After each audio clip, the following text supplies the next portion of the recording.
अस्सलाम वालेकुम प्यारे बच्चों। आज हम सीखेंगे कि हे से किन चीज़ों के नाम शुरू होते हैं और इसको लिखते किस तरह से हैं। तो चलें अब हम देखते हैं कि हे से किन चीज़ों के नाम शुरू होते हैं। हे से हुक्का। तो चलें अब हम हे को लिखने की मशक करते हैं, बिल्कुल उसी तरह से जैसे हमने जीम और चे की मशक की।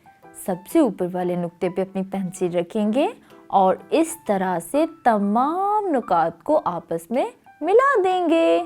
इसके ऊपर या इसके अंदर कोई भी नुक्ता नहीं होगा, तो ये बन जाएगा हे।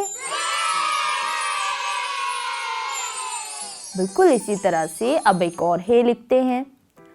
इस वाले नुक्ते पे हमने अपनी पेंसिल रखी और तमाम नुकात को इस तरह से आपस में मिला दिया, तो ये बन गया हे।